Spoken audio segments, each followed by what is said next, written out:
Hey hey hey, hola Indomax Indo Magazines. Oke, lanjut kabar yang mantap jos. Kali ini datang lagi dari industri pertahanan Indonesia bos, yang kini bakal semakin ditingkatkan. Jadi jika kemarin kita heboh beritanya dengan Turki, kini masuk lagi dengan perusahaan KNDS asal negara Prancis, di mana KNDS menyebut persenjataan Indonesia kini sudah sangat maju dan lagi-lagi sekarang mereka bakal menyiapkan transfer teknologi yang lebih besar untuk Indonesia. Nah, maju seperti apakah maksudnya dan teknologi apa yang mau mereka siapkan untuk negara kita Indonesia? Perusahaan apakah ini? Setelah ini kita bahas. Dan nanti kabar kedua yang tak kalah greget, kini juga datang dari negara Shinto Jepang. Dimana jika biasanya kapal perang yang berbobot 20.000 ton ke atas itu adalah sekelas kapal LHD atau mungkin kapal induk, tapi berbeda lagi dengan negara Jepang ini bos, tak main-main. Mereka pun kini bakal membangun kapal berbobot 30.000 ton, tapi bukan kapal induk, melainkan kapal Coast Guard. Nah loh, ngeri sedap. Lantas kapal Coast Guard seperti apakah itu? Apa sajakah kemampuannya? Apakah untuk menabrak kapal Tiongkok? Penasaran beritanya? Cus! Mari kita kupas berita lengkapnya satu persatu bosku.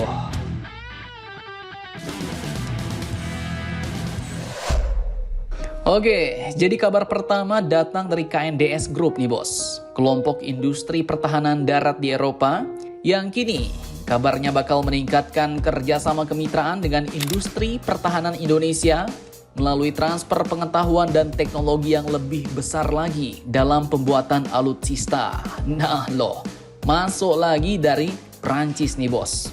Dan sebelumnya perlu kalian ketahui bos, bahwa Nextor KNDS ini merupakan perusahaan pertahanan darat asal Prancis yang memproduksi berbagai macam alutsista, mulai dari tank, senjata artileri, hingga amunisi skala besar. Nah, dikutip dari banyak sumber berita berikut, pernyataan KNDS yang bakal memberikan transfer teknologi dan pengetahuan lebih banyak lagi ke Indonesia ini pun disampaikan langsung oleh KNDS Representative Officer di Indonesia yaitu Mr. Thomas Girard kepada wartawan di Jakarta pada Senin 26 Agustus 2024 kemarin bos.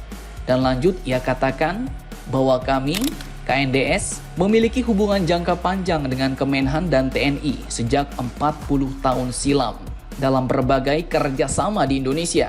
Dan belum lama ini kami memutuskan untuk melakukan akselerasi dan memperkuat kerjasama dengan industri pertahanan Indonesia, di mana akselerasi kemitraan itu ia sebutkan ditandai dengan pembukaan kantor cabang KNDS di Jakarta, yang tujuannya adalah untuk memperkuat kerjasama industri dengan BUMN dan sektor swasta, terutama dalam bidang pertahanan darat yang menjadi keahlian khusus KNDS Group. Dan oleh karena itu Thomas pun mengungkapkan bahwa kini kami sangat senang dengan tingkat keahlian mitra industri kami di Indonesia. Dan kami bersedia untuk memberikan lebih banyak teknologi, pengetahuan dan juga manufaktur ke Indonesia. Khususnya ia katakan dalam pembuatan amunisi ukuran menengah dan juga besar. Dan ia katakan tentu saja teknologi ini akan berkontribusi untuk memberikan lebih banyak keahlian, kedaulatan dan keuntungan bagi Indonesia.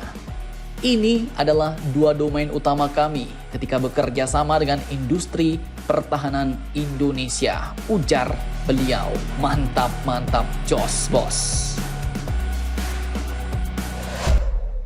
Nah, kemudian lanjut pada kesempatan yang sama, Global Sales and Marketing Ammunition KNDS, yaitu Mr. Patrick Layer mengatakan bahwa persenjataan Indonesia saat ini sudah sangat maju bos. Dan hal itu katanya adalah berkat kerjasama Prancis dan Indonesia dalam memajukan alutsista. Ia katakan, kami sudah membantu Indonesia dalam industri senjata untuk membangun persenjataan yang lebih canggih. Apalagi Indonesia sudah sangat maju untuk alutsista dalam negeri, ujar Patrick. Dan kini Patrick mengungkapkan bahwa KNDS telah bekerja sama dengan BUMN industri pertahanan seperti PT Pindad, dan menurutnya BUMN itu merupakan mitra penting untuk mengembangkan sistem persenjataan darat. di mana ia katakan kerjasama utama yang dijalin yakni meliputi senjata artileri, amunisi, dan juga kendaraan-kendaraan tempur. Mantap, mantap, jos. Nah, terkait hal ini, di lain sisi sebenarnya negara kita Indonesia ini juga adalah salah satu negara yang paling banyak ekspor senjata, bos. Di mana Deputi Bidang Polhukam Bappenas RI yaitu Bapak Bogat Widiatmoko pada Senin 26 Agustus 2024 kemarin juga menyebutkan bahwa Indonesia berada di peringkat 25 sebagai negara yang paling banyak impor alutsista. Dan terbanyak katanya adalah buatan Amerika, Perancis, dan Korea Selatan. Nah, melihat hal ini Indonesia pun kini diminta harus segera memperkuat industri pertahanan dalam negerinya, di mana hal itu adalah untuk menjaga keamanan dan ketahanan negara dan untuk mengantisipasi konflik geopolitik yang kini semakin memanas.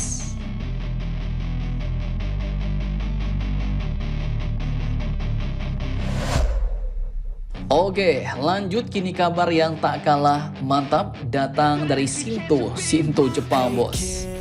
Di mana mereka kini bakal membangun kapal Coast Guard terbesar di dunia seberat 30.000 ton. Bukan kaleng-kaleng. Bayangkan, bos, kapal LHD-nya PT PAL kemarin aja baru 27.000 ton. Kemudian kapal LHD Navantia Juan Carlos Spanyol 26.000 ton. Nah, ini kapal Coast Guard sampai 30.000 ton. Apa nggak ngeri-ngeri sedap tuh kalau diadu banteng sama Coast Guard-nya Tiongkok, ya kan? Oke, dikutip dari Indomiliter, untuk proyek kapal Coast Guard raksasa ini pun Jepang akan memasukkan pos anggaran sebesar 24 juta US dollar. Dalam anggaran berikutnya, untuk memulai pembangunan kapal cutter raksasa sepanjang 200 meter. Kapal ini katanya dimaksudkan untuk menjalankan serangkaian misi yang jauh lebih besar daripada kapal patroli pantai pada umumnya dan akan memiliki banyak kemampuan seperti kapal serbu amfibi dengan fasilitas dek kecil. Nah, jadi kapal Coast Guard Jepang kedepannya bisa untuk misi penyerbuan amfibi nih, bos. Bukan kaleng-kaleng. Padahal cuma kapal penjaga pantai, ya kan? Dan nggak cuma untuk keperluan militer, bos. Karena di sini Jepang rawan gempa bumi dan efeknya sampai tsunami, maka kapal ini pun juga akan berperan sebagai maritime base raksasa dan akan memiliki ruang untuk menampung hingga 1.000 orang jika terjadi bencana alam. Juga tersedia ruang dek untuk 3 helikopter untuk operasi tanggap darurat dan juga memiliki pengaturan untuk meluncurkan dan memulihkan kapal berukuran kecil. Kemudian di lain sisi jika harus adu banteng alias tabrak-tabrakan dengan kapal Coast Guard-nya Tiongkok, maka kapal ini pun juga akan sangat besar untuk mendominasi konfrontasi dengan para penjaga pantai China yang kerap melindungi penangkapan ikan-ikan ilegalnya, bos. Nah, melihat strategi Jepang ini nampaknya cocok juga nih. Boleh juga kita tiru, ya kan? Jadi kalau mau adu banteng di Laut Natuna Utara dengan kapal asing, ya musuh mungkin auto ciut nyali duluan, bos. Auto kabur. Dan jadi bagaimana menurut kalian tentang hal ini? Jangan lupa komentar. Tetaplah kalian barbar dan jangan santuy terus demi Indonesia tangguh. Salam Indomax, Indo make sense.